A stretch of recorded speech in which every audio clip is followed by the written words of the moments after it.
Hello everybody, welcome to the United Stand. I'm Mark Goldbridge and this is your latest Manchester United news, and it's exciting news. A few big updates for a 2 o'clock show, and I'm on a 2 o'clock show. Could it be a coincidence? Could it be magic? I'm Gary Barlow. Absolutely fantastic. So, Tyler Dibling, price set. Sit down for that. We'll talk about that. That's coming in from a good source. Also, Onana won't leave, according to Rob Dawson. We'll talk about that. An incredibly stupid comment from an incredibly stupid ex-player about a current Man United player. But we're going to start off with something very exciting. Frimpong talks begin. Now, there has been a few things floating around in the last couple of hours from numerous sources.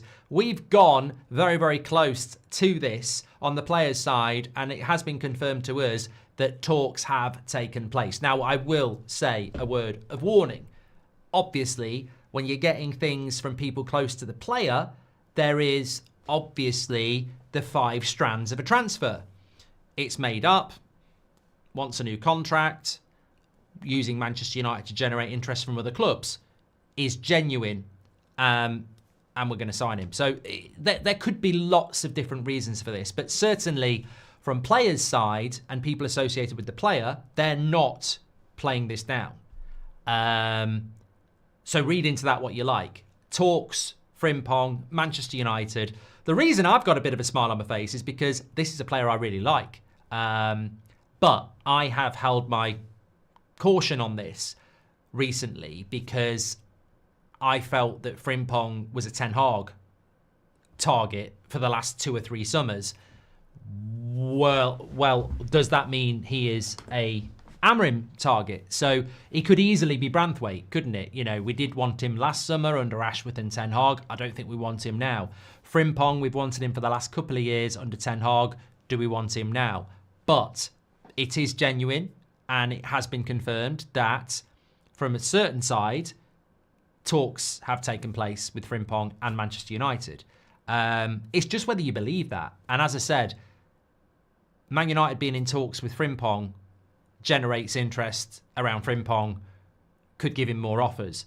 Having said that, there's always been rumours that he wants to come back to Manchester. I think he's got a flat in Manchester, and you know, there could be something in it. So, look, this sort of player would be massively transformative for Manchester United. Talking about the player himself, I mean, he's approaching his mid-20s. He's been one of the best right-sided attacking players offensively as a full-back, wing-back for the last 2 years in the Champions League and in the Bundesliga. And he's classed as a homegrown player, isn't he, as well? So, having been at Man City. So, I think ticks a lot of boxes, and I'm pretty sure Romano said that his release clause is about 30 to 35 million pounds. So, look, I'll put you can only get what you can get in football. And, you know, when I saw it earlier on, I didn't really rate the sources. So you go and do a bit of work, and then it's not being shot down by United or people close to the player. So you proceed with caution. And you go, well, look, there might be something in this. Until there's not, there might be something in this. And we do desperately need a player like that. And the interesting thing about Frimpong is we've spoken about him before. And I was having this argument last year at this time saying, buy Frimpong. I remember this exactly international break last year. We should buy Frimpong. And we used to have a bit of a debate in the chat because people were like, he can't play in a back four. He can't play in a back four. And I'd say, well, I think he can, because we want to be more offensive. I think he can play in a back four, but it's the attacking element that we want. Well, we're not having that conversation anymore because we don't play with a back four. We actually play with wide players who can be wing backs or wingers. So he's absolutely perfect. Absolutely perfect for what Manchester United need on that right-hand side. So I hope there's something in this, and I really do hope that we can bring him into Manchester United. I think it'd be very, very, very, very useful to bring in.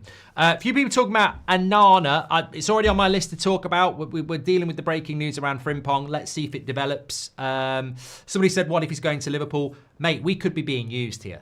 Like, if Man United want Frimpong and we don't really want him that much, we've just inquired about him, it will prompt Liverpool or whatever to move. So I'm eyes wide open that we might be being used here, or we might be inquiring and back out because other clubs want him. All those things can happen, but I take encouragement that it looks like we're actually interested, because I wasn't sure whether we were going to be interested, and I do think, I think this is how highly I rate Frimpong. I think if Liverpool replaced Trent Alexander-Arnold with Frimpong, you wouldn't notice a massive amount of difference. And Trent's brilliant, but I think he would be absolutely incredible in the Premier League.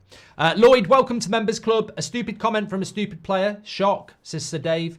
Yesterday you said we need 6 transfers. When was the last time we got every transfer we needed in a window? Plus we have people leaving on a free. Hey, mate, I'm not the director of football. I was asked the honest question, and I think we need probably 8 players, but 6 minimum. Acid23, thanks for your super chat. Jace says, if Frimpong can bring what he can do to the Prem, then he will be as transformative as Bruno was when he first signed him. My opinion, of course. I agree with you, Jace. I mean, for me, I'm always very cautious when talking about Frimpong over the last few weeks, because this is a player that for the last 3 years, I've been absolutely convinced, like you, that he would make a huge difference to Manchester United. He's quality. I think he'd be a brilliant player. But I'm just like, I'm nervous with this ownership and this type of a deal to go, it's happening 80% or anything like that. I'd still say 50-50. I don't know. But all I can say is, I know from the players' side, they are not dismissing this story. So, you know, hopefully it can develop into something. Because look, there's nothing negative about this. It'd be a bloody good signing. It's just whether United can do it, whether we're genuinely going to do it. But I think I agree with you. I think he would be transformative.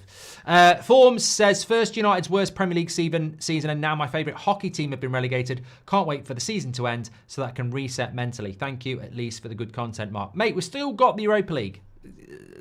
Fingers crossed. And Abe, with the time-old classic that we all must respect, unless they're holding up the shirt or we get, here we go, it's Spin, Glazers and Ineos out. Thank you very much for that. And why would he come to us, says Jordan? And again, that could be problematic as well. 71 months Abe's been a member of the Y. Figure that one out in years. Okay, I do want to talk about the Onana story, but let me just start by just having a little bit of a laugh with you. So this has come in the last couple of hours. And it's coming from a very good source. It's coming from the Daily Telegraph, and it's coming from Matt Law, who is, in my opinion, one of the better journalists out there. So it's not coming in from the Sun or anything like that. Southampton, remember we were talking about Tyler Dibling last night? Southampton, I can't stop myself from laughing already. Southampton are ready to demand over £100 million for Tyler Dibling. God. I'll tell you what. That is incredible. £100 million for Tyler Dibling. We were literally talking about this last night and saying we wouldn't want... We did a poll, £30 million for Trincao or £45 million for Dibling. 67% of you said Trincao. We weren't even half right. 100 million they want for Tyler Dibling. Forget about it. Forget about it. As an analogy, this would be like me walking into an office full of you lot and saying, I've just been down to Tesco. I bought myself a meal deal. I've got a packet of Doritos, a BLT, and a bottle of Ribena. Cost me a £5. It's going for 100 quid. What are you doing, Southampton? Relegated. Relegated. Relegated. He's only got a couple of years left on his contract. He's only 19. And guess what? He ain't bloody Messi. 100 million. Shove it up your arse. I'll tell you what, no one's going anywhere near that. But the interesting thing is that it's been written in the Daily Telegraph by 2 journalists, Jay Percy and Matt Law. So, I mean, yeah, it's a weird story. And this is why, for me, you go and buy 25-year-old Trincao, who's played in an Amorim system for 30 million quid with 1 year left on his contract, and you leave the Tyler Dibling story to whoever's stupid enough to get into a bidding war. Forget about it. Walk away. You know, we tried to help you. Jog on. You know, it's forget it. Not interested. It's like your drunk mate when you come out of a nightclub and you put them in a taxi, you get in the taxi, and then they run off, and you're sort of like, I'm trying to help you here, and you're acting like a prat. But yeah, £100 million. I wouldn't even pay £45 million. So forget about that one. Not interested in that. But a nice funny story this lunchtime. Not so funny update coming in. Breaking all over the place at the moment is that Onana is planning on staying at Manchester United. So this is coming in from Rob Dawson, been on the channel many times, works for the ESPN, and he says, Andre Onana intends to stay at Manchester United even if he receives an offer from Saudi. He will only consider leaving if he's told he's surplus to requirements. Now this will cause some panic, but I think Onana, this doesn't surprise me. I don't know the guy, but it doesn't surprise me because if you look at his 2 years at Manchester United, he's nothing if not stubborn. He missed the first game of the AFCON so that Binder didn't play against Spurs. He was ill on the morning of the Leicester game and managed to play. He is desperate. And you have to take it as a positive. He is desperate to do everything he can to not lose his place at Manchester United. So if he's going to miss the opening game of the AFCON so Binder can't have a chance, and he's going to play when he's ill so the youth people can't have a chance, he's not going to willingly give up Manchester United, is he? Because look, in fairness to the lad, he's not shocking. I know some people want him gone, but he ain't the worst. I completely disagree about him being a shit goalkeeper. I don't think he's a shit goalkeeper. I just don't think he's David Raya. I don't think he's Alisson. I don't think he's, Donnarumma. I don't think he's one of the best goalkeepers. And Man United need that. I think he's an okay goalkeeper. And he doesn't want to give up on his dream. Like, he's played for Ajax, he's played for Inter Milan. He'll have never played for a football club as big as Manchester United. And in goalkeeping terms, he's not that old. I think he's like 27, 28, isn't he? So he doesn't want to give up this, does he? He doesn't want to give up playing for Manchester United. It's a big thing for him, and he doesn't want to give it up. And I get that. So, to me, I would just say, calm down. I've played the game. Calm down. Onana intends to stay at Man United even if he receives offers from Saudi Arabia, and he'll only go if he's told he's surplus to requirements. Well, the biggest line there is he will only go if he's told he's surplus to requirements. He's been told he's surplus to requirements. He's being told, sorry, not being told.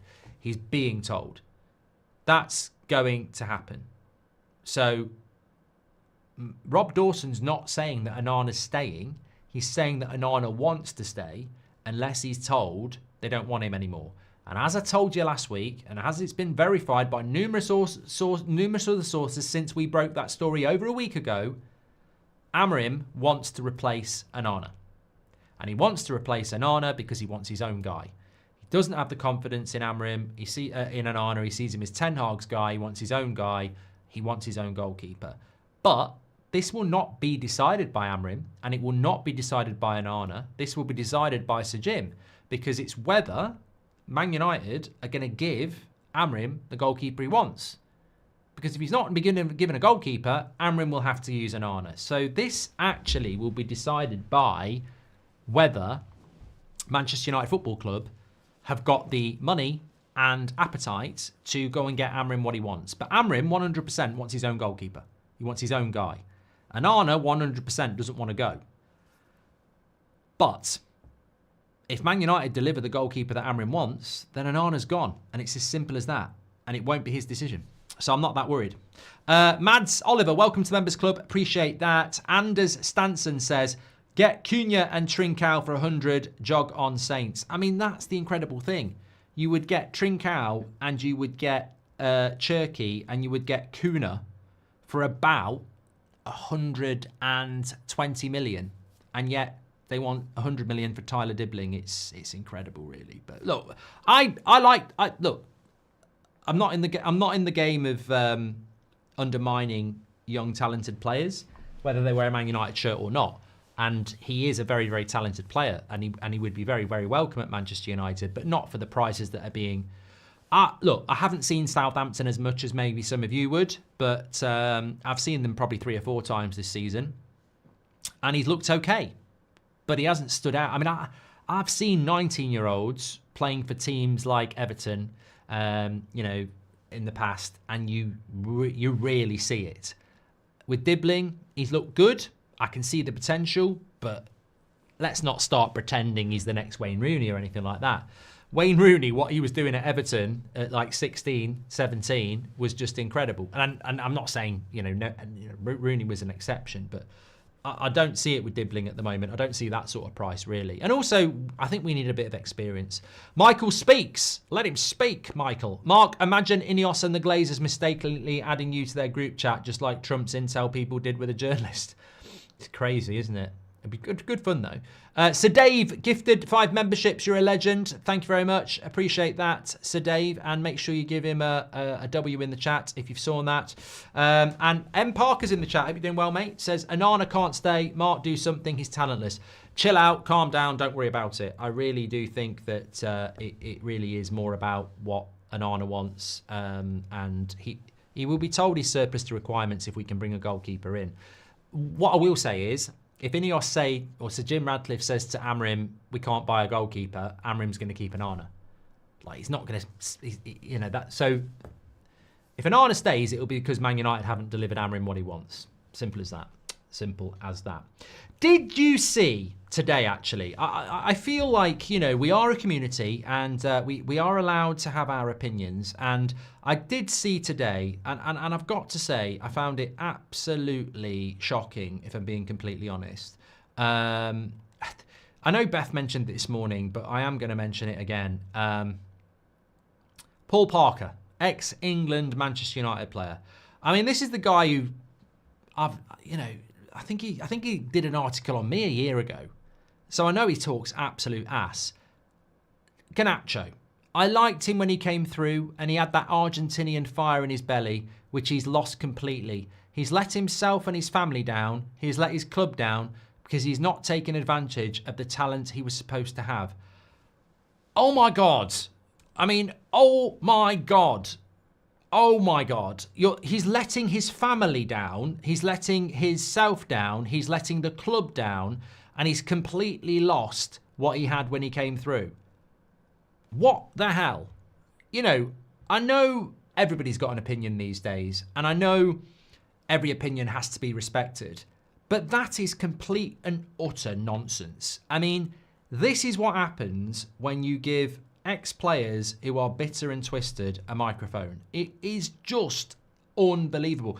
And he's not the first player, I'll be honest, he's not the first player who has a problem with Garnacho. Like, there is something about Garnacho that really irritates some of the ex-player community. And I've been in the presence of some who just really do not take a shine to him.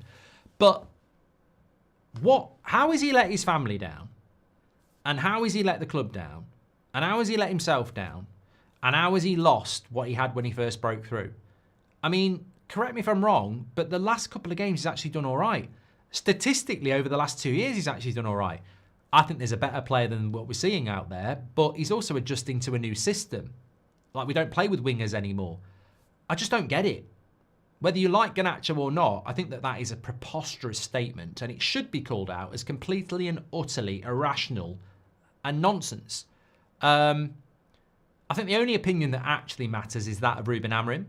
And Ruben Amorim fought to keep him in January when Man United were trying to sell him. And Ruben Amorim is, you know, picking him every week and utilising him at the moment. And I think that, look, where the Garnacho story is going to go will be decided by Ruben Amorim. But it's mad how Paul Parker... I mean, it doesn't even make any bloody sense. We're in the March international break, and Paul Parker chooses to obliterate Garnacho. I mean, there are actually a couple of players that Amorim's had to get rid of on loan who may have let the club down and let themselves down. I mean, you literally could have wrote that about Anthony. But to write that about Garnacho, I just think, yeah, just utter stupidity. And hopefully nobody's there going, oh, I actually agree with him. I mean, if you're a family member of Garnacho, I mean, I can't imagine they're nodding there, eating the cornflakes, going, Paul Parker's actually right, you know?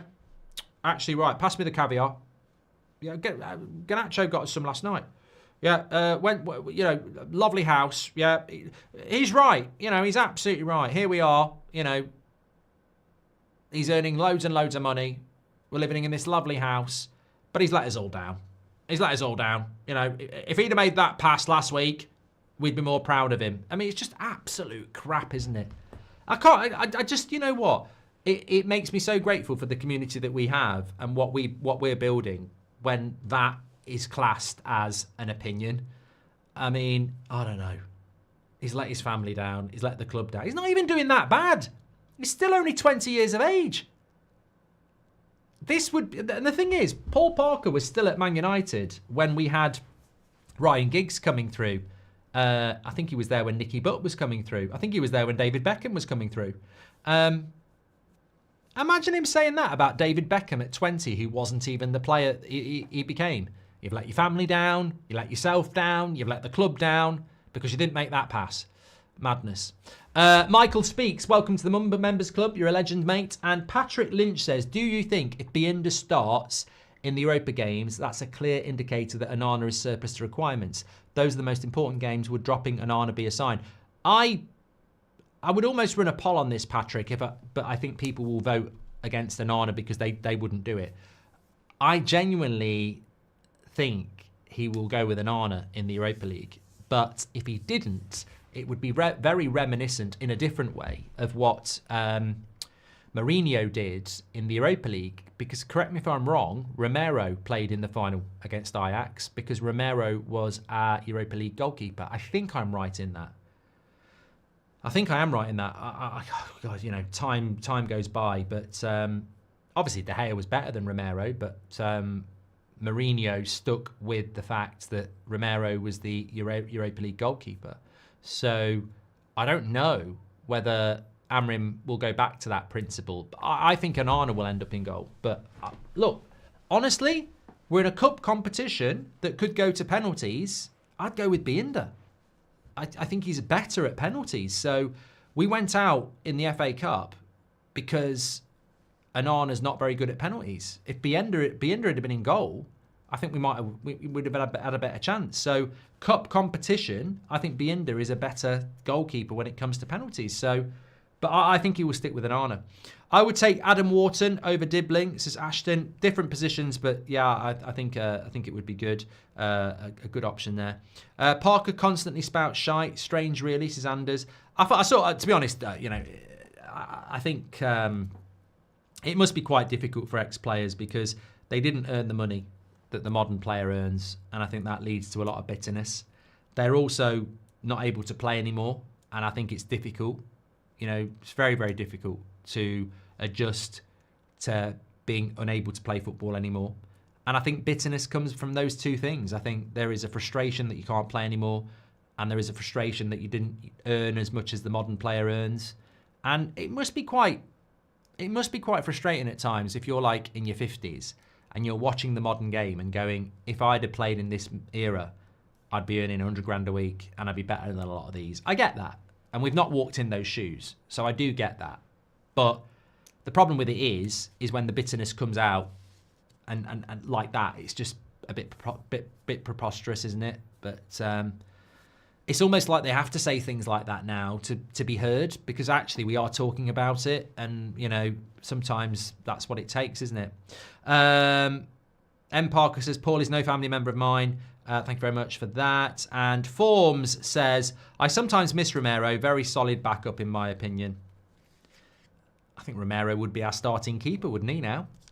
If we had Romero like we had back then as our backup. He was almost too good to be a backup goalkeeper, which I think is why he was the cup goalkeeper. But yeah, we'll see. Outdoor Adventures is here with a super chat. He says, hello everyone, and I hope you're doing well. Quick question, what are your realistic views on the United will finish the rest of the season, and also who they might bring in this summer? Realistically, I think we're going to lose at least 3 of our next 9 games, maybe more, in the Premier League. Realistically, we have to win the Europa League. So, you know, I think we're in for a very exciting next few weeks. And obviously, if we win the Europa League, it will be absolutely huge for us. In relation to what we're going to do in the summer, I suppose one doesn't happen without the other. If we don't win the Europa League, we'll be having a very severely reduced transfer window. And it will change as well. Excuse me. If we win the Europa League, we'll have more money, but we'll also be more attractive because we'll be in the Champions League. If we don't win the Europa League, we'll have less money and we won't be in Europe. So I think you go from these players, maybe Frimpong, to these players who God knows who. So I think they go hand in hand. winning the Europa League is not just about the money, it's about being in the Champions League. Not winning the Europa League, less money, less appeal. So I can't really predict what we're going to do without knowing what's going to happen there, really. Once Maguire, Mount, Lindelof, Eriksen, Rashford and Anthony, 7 of these must go, not Garnacho or Mainu, says Sinan. Thank you very much. James Brewer says that Frimpong is Man United's level, relegation fodder. You might want to have a look at what Frimpong's done over the last couple of years. Why does Paul Parker have to bring his family into it? He sounds so miserable, says the Barry family. And what we buy in the summer will be very few and far between, says YOLO. Thank you very much for that. Okay, fantastic quick 2 o'clock show. I like doing them. Don't normally get to do them, but Beth covered me this morning, so I'm on the 2 o'clock. I'm also on the 8 o'clock, and just a little bit of homework ahead of the 8 o'clock show. I saw something today where a certain journalist was giving out ratings for the season so far. I'm going to see if we can set it up on the website for you to do ahead of the 8 o'clock show tonight, because it won't be what we leave the show on, but on the 8 o'clock shows, we like to get into a little bit more, international break chats.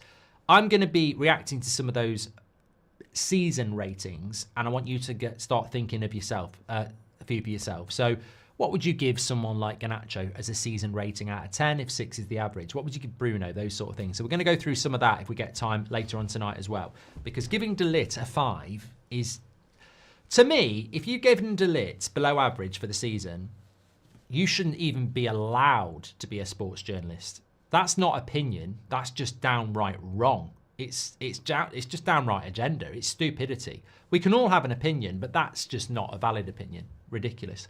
Anyway, I will speak to you a little bit later, live at 8 o'clock. Take care, stay safe, and I'll speak to you all soon.